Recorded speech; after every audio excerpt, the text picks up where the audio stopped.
जब आप high court में जाएंगे, जब आप सुप्रीम कोर्ट में जाएंगे तो माननीय न्यायालय एक ही सवाल पूछती है कि आप मेजर हैं और आपने जो भी संबंध बनाए एक शादीशुदा से यह जानते हुए बनाए कि वो ऑलरेडी शादीशुदा है, तो कैसे इस बात का भरोसा कर लिए कि वो आपसे अपनी शादी को में तलाक देके आपसे दूसरी शादी करेंगे या शादी करेंगे। ये बिल्कुल ही निरर्थक बात है, बिल्कुल ही गलत बात है और मुझे लगता है कि उन्हें पहले ही दिन जमानत मिल जाएगी इस केस में। ये कोई बहुत बड़ा केस नहीं है। जो भी लड़की है उनको मैं एक बात साफ बताना चाहता हूँ कि सिर्फ आरोप लगाना नहीं होता है, आरोप को सिद्ध भी करना होता है। अगर वो आरोप लगा रही हैं तो आईपीसी की धारा 211 को जरूर पढ़ें, जिसमें ये कहा गया है कि किसी पर्सन के खिलाफ अगर फाल्स चार्ज लगा रही हैं और आपका इंटेंशन ये है कि उसके कैरेक्टर को, उसके पर्सन की पर्सनालिटी को खराब करना है, तो ऐसे केसेस में 376 के केसेस में आपको 10 साल तक जेल जाना पड़ सकता है। और ये जो बीएनएस अभी बना है उसमें भी वो धाराएं हैं और अभी सेक्शन 4248 में वो चीजें आगे भी बढ़ाई गई हैं। इसका साफ साफ मतलब है कि आप अपने फायदे के लिए किसी को गलती से भी गलत आरोप लगाकर एफआईआर दर्ज नहीं करा सकते। अगर सामने वाले ने कोई एक्शन ले लिया तो आपको भी जेल जाना पड़ सकता है और आप 10 साल तक चक्की पीसती रह जाएंगे। उत्तर कुमार को 14 दिन की न्यायिक हिरासत में डाफना जेल भेज दिया गया। इस वक्त हमारे साथ बातचीत करने के लिए सुप्रीम कोर्ट के वकील विशाल सिंह है। बातचीत करेंगे पूरे केस को कैसे देख रहे हैं, क्योंकि हरियाणवी एक्टर ने यौन शोषण का आरोप उन पे लगाया है। SC/ST एक्ट का मुकदमा उन पे लगाया है क्योंकि एक्टर का कहना है कि मुझे जाति सूचक शब्द बोले गए। वहीं उत्तर कुमार के पक्ष में कल लोगों ने प्रदर्शन किया। उनका कहना है कि ये जो केस है ब्लैकमेल का केस है। हमने एक्टर से भी बातचीत की, एक्टर कह रही थी कि अगर मुझे ब्लैकमेल करना होता तो फिर मैं की कोशिश क्यों करती। पूरे मुद्दे को विशेष तरीके से समझेंगे विशाल सिंह जी से कि ये केस किस तरफ जाएगा। क्या लग रहा है, सबसे पहले तो मैं आपसे पूछना चाहूंगा, पूरा केस आपने देखा तो पूरे केस को आप किस तरीके से देख रहे हैं? देखिए, अभी प्रथम दृष्टया एफआईआर को देखकर ये लग रहा है कि ये पूरा बेसलेस केस है और इसमें कोई भी फैक्ट नहीं है और इसमें डिले ऑफ एफआईआर भी है, तो वो भी एक ग्राउंड बनेगा बेल का। इस केस में अभी तक जो पता चल पाया है कि लड़की ने आरोप लगाया है कि 3 साल उनके साथ रही, रिलेशनशिप में रही और शादी का झांसा देकर उनके साथ रिलेशनशिप बनाने थे और उसके बाद इन्होंने एफआईआर रजिस्टर करवाई थी। तो मैं सबसे पहला ये कहना चाहता हूँ, कोई शादीशुदा व्यक्ति जो 53 साल की उम्र का है, जिसके बेटे को भी शादी हो गई है, वो दूसरी औरत को शादी का झांसा देकर कैसे रिलेशनशिप बनाएगा। दूसरी चीज, जो वो कह रहे हैं कि संबंध बने हैं वो कंसेंसुअल संबंध बने हैं, तो मैं पुलिस अधीक्षक से और पुलिस अधिकारियों से ये पूछना चाहता हूँ कि जब संबंध कंसेंट के द्वारा बने गए हैं और उस संबंध में कोई भी फोर्स नहीं यूज किया गया है, कोई भी थ्रेट नहीं यूज किया गया है, तो उनके ऊपर का केस कैसे उन्होंने लगा दिया। क्योंकि अभी जो मैं एफआईआर देख पा रहा था उसमें कोई सब सेक्शन नहीं दिखाया गया, सीधे सीधे रेप की धारा जुड़ी हुई है। कौन कौन सी धारा है इसमें? सेक्शन 376 SC/ST के 3 और 4 और 504 ऑफ आईपीसी, ये सब धाराएं इनको लगाई गई हैं जो कि बिल्कुल ही निरर्थक है। और जैसे ही ये जाएगा केस माननीय हाई कोर्ट में, जल्दी से जल्दी इनको जमानत भी मिल जाएगी और केस भी क्वैश हो जाएगा। एक्टर कह रही कि मेरे पास सबूत है, मैं साबित कर दूंगी कि मेरा यौन शोषण हुआ, मुझे लगातार शादी का झांसा दिया गया। हालांकि उन्होंने कहा संबंध तो मर्जी से बने, लेकिन शादी का झांसा तो दिया जा रहा था। ऐसे केसेस में जब आप हाई कोर्ट में जाएंगे, जब आप सुप्रीम कोर्ट में जाएंगे, तो माननीय न्यायालय एक ही सवाल पूछती है कि आप मेजर हैं और आपने जो भी संबंध बनाए एक शादीशुदा से यह जानते हुए बनाए कि वो ऑलरेडी शादीशुदा है, तो कैसे इस बात का भरोसा कर लिए कि वो आपसे अपनी शादी को में तलाक देके आपसे दूसरी शादी करेंगे या शादी करेंगे। ये बिल्कुल ही निरर्थक बात है, बिल्कुल ही गलत बात है और मुझे लगता है कि उन्हें पहले ही दिन जमानत मिल जाएगी इस केस में। ये कोई बहुत बड़ा केस नहीं है, बस इसको हाइप बना दिया गया है और उन्होंने गलत तरीके से इसको प्रेजेंट किया है। मैं कई सारे मीडिया चैनल्स के वक्तव्य देख रहा था, उसमें वो कहती फिर रही हैं कि मैंने फेम पाने के लिए, मैंने अपनी इस प्रोफेशन को आगे बढ़ाने के लिए उनसे संबंध बनाए या उनके साथ रही या उनके बातों का भरोसा की। तो प्रथम दृष्टया तो आप ही गलत दिख रही हैं कि आपने फेम पाने के लिए बनाया। दूसरी चीज जो उनके कई सारे वीडियो में मैंने देखा कि वो कह रही हैं कोई भी लड़की या कोई भी लड़का आगे बढ़ने के लिए और फेम पाने के लिए ऐसा कार्य कर देगा या करता। तो मैं उनको आपके चैनल के माध्यम से ये कहना चाहता हूं कि इस देश का कोई भी लड़का या कोई भी लड़की ऐसा कार्य नहीं करते। आगे बढ़ने के लिए, फेम पाने के लिए अपनी अस्मिता को नहीं खोते। और ये देश ऐसा नहीं है कि आप पूरे देश की ठेकेदार बन गई हैं, पूरे लड़कियों की ठेकेदार बन गई हैं कि सबको कह रही हैं कि कोई भी आगे बढ़ने के लिए ऐसा करता। ये बहुत ही गलत है।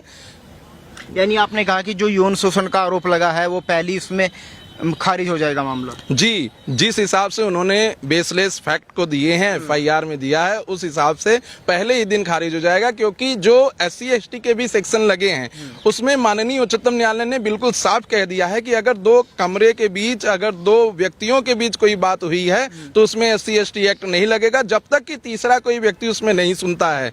दूसरी चीज जो इस केस में है वो बहुत ही देखने वाली चीज है कि ये कह रही हैं कि इनको जबरदस्ती शराब पिलाया गया, जबरदस्ती इनके दुपट्टे हटाए गए। जब आप इंडस्ट्री में जा रही हैं तो इंडस्ट्री में जो डायरेक्टर होता है, जैसे डायरेक्ट कराएगा फिल्म, आपको करना है तो करिए, नहीं तो पहले ही दिन क्विट कर दीजिए, कह दीजिए कि मैं इस प्रोफेशन के लिए सही नहीं हूं या मैं ये सब नहीं कर सकती हूं। कई सारी एक्टर और एक्ट्रेस हैं जो अभी भी अपने सम्मान को बचाए हुए हैं और ऐसे केसेस नहीं करते हैं। साउथ की एक एक्ट्रेस है साई पल्लवी, वो ऐसा नहीं करती, वो ऐसे सीन्स को नहीं करती। कई सारी एक्ट्रेस हैं जो किस सीन को मना कर देती हैं, तो आप भी मना कर दी होती, उसी समय क्यों नहीं मना किया आपने? आज जब क्या लग रहा है, क्या ब्लैकमेलिंग का केस लग रहा है? क्योंकि कल उत्तर का परिवार वहां पे कह रहा था कि ये ब्लैकमेलिंग का केस है। कोई कह रहा है कि 50 लाख की डिमांड हुई, कोई कह रहा है कि 1 करोड़ की डिमांड हुई, कोई वहां पे कह रहा था कि 3 करोड़ की डिमांड वो लड़की कर रही है। देखिए, जो भी लड़की हैं उनको मैं एक बात साफ बताना चाहता हूं कि सिर्फ आरोप लगाना नहीं होता है, आरोप को सिद्ध भी करना होता है। अगर वो आरोप लगा रही हैं तो IPC की धारा 211 को जरूर पढ़ें, जिसमें ये कहा गया है कि किसी पर्सन के खिलाफ अगर फाल्स चार्ज लगा रही हैं और आपका इंटेंशन ये है कि उसके कैरेक्टर को, उसके पर्सन की पर्सनालिटी को खराब करना है, तो ऐसे केसेस में 376 के केसेस में आपको 10 साल तक जेल जाना पड़ सकता है। और ये जो BNS अभी बना है उसमें भी वो धाराएं हैं और अभी सेक्शन 4248 में वो चीजें आगे भी बढ़ाई गई हैं। इसका साफ साफ मतलब है कि आप अपने फायदे के लिए किसी को गलती से भी गलत आरोप लगाकर FIR दर्ज नहीं करा सकते। अगर सामने वाले ने कोई एक्शन ले लिया तो आपको भी जेल जाना पड़ सकता है और आप 10 साल तक चक्की पीसती रह जाएंगे। यानी आपके कहने का मतलब है कि अगर वो एक्टर कोर्ट में आरोप सिद्ध नहीं कर पाती है तो कानूनी सजा से उनको भी गुजरना पड़ेगा? जी, मेरे कहने का साफ साफ यही मतलब है। अगर वो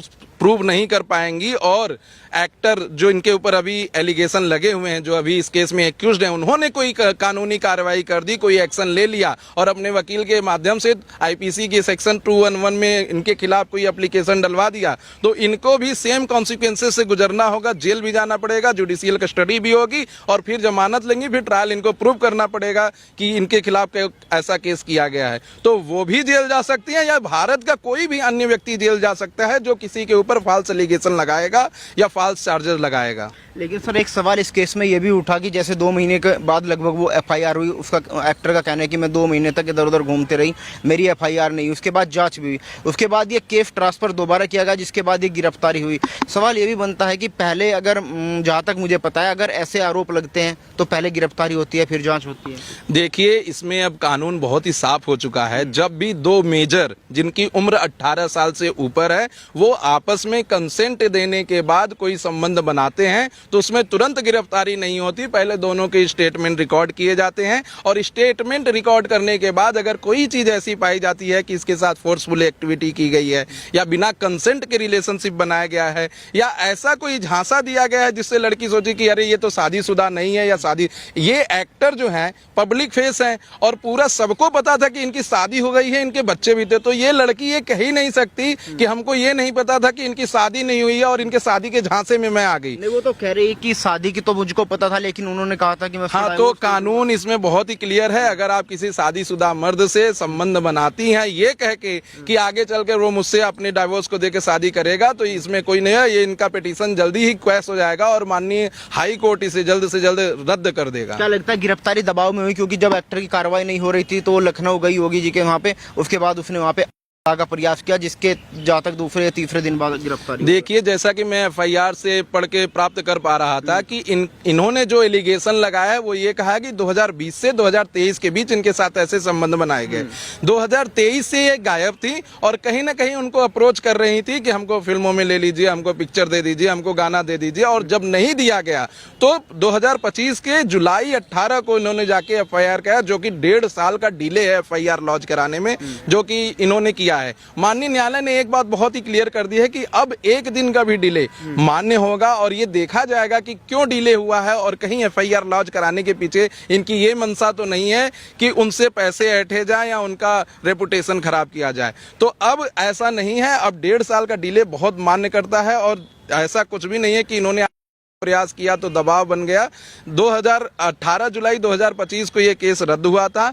पुलिस ने पूरी कार्रवाई करने के बाद, स्टेटमेंट रिकॉर्ड करने के बाद ही गिरफ्तारी की गई है। लेकिन ये मैटर कुछ मीडिया के बंधु लोगों ने हाईलाइट कर दिया था, जो कि सही भी है, क्योंकि मीडिया के लोग हमेशा यह सोचते हैं कि लड़की बोल रही है तो सही बोल रही होगी, लेकिन कभी कभी पता चलता है कि ये एलिगेशन पूरे फॉल्स थे और ये सिर्फ पिक्चरों में काम पाने के लिए या पैसा ऐंठने के लिए ऐसे एलिगेशन लगे हैं। तो मैं ये कहना चाहता हूं कि सभी लड़कियों के खिलाफ ये बहुत बुरा असर डालता है, उनकी मानसिक स्थिति पे बहुत बुरा असर डालता है, क्योंकि जब आप देखते हैं कि एलिगेशन कोई फाल्स लगाता है और उसके अगेंस्ट जजमेंट जाता है तो पेपरों में भी बहुत हाईलाइट करके छापा जाता है। और जब किसी लड़की के साथ जो कि सचमुच विक्टिम है ऐसा होता है तो उसको डर लग जाता है कि मैं भी केसेस लेके आगे जाऊंगी, कहीं हार न जाऊं, कहीं मेरे साथ भी गलत ना हो जाए, कहीं समाज के लोग, दुनिया के लोग मुझे भी न थूके, इसलिए वो लड़की आगे नहीं बढ़ती है। और आज भारत में कई सारे ऐसे केस हैं जो पुलिस थाने तक नहीं पहुंच पाते इसी वजह से। तो ऐसा इनको बिल्कुल नहीं करना चाहिए कि फाल्स एलिगेशन लगाना चाहिए या जो कुछ भी है वो ऐसा करना चाहिए जिससे पूरी महिला समाज के ऊपर एक धब्बा बनी है। लेकिन सर उस एक्टर का कहना है कि अगर मुझे पैसा ही लेने होता तो मेरे पास सेटलमेंट के लिए फोन आया था, 20 से 25 लाख का ऑफर मुझे दिया गया,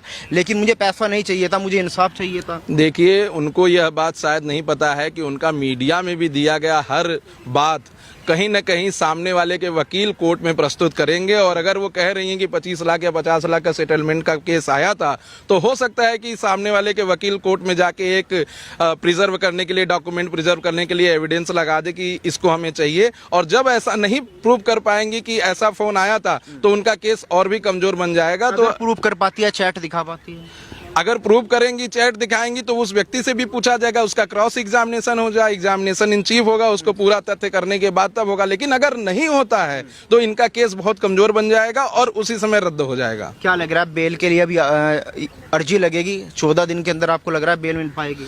देखिए, माननीय उच्चतम न्यायालय ने बहुत बार कह चुका है कि bail is a rule and jail is an exception, और इस केस में बहुत सारे ऐसे रिपोर्टेबल जजमेंट ऑलरेडी हैं माननीय उच्चतम न्यायालय के द्वारा, जिसमें उच्च न्यायालय इलाहाबाद हाई कोर्ट को कोई दिक्कत नहीं होगी बेल देने में, और मुझे लगता है कि पहले ही दिन बेल दे देंगे।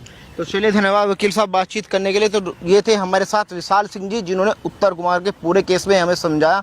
आप इस खबर को लेके क्या सोचते हैं, आप भी कमेंट बॉक्स में जरूर बताएं।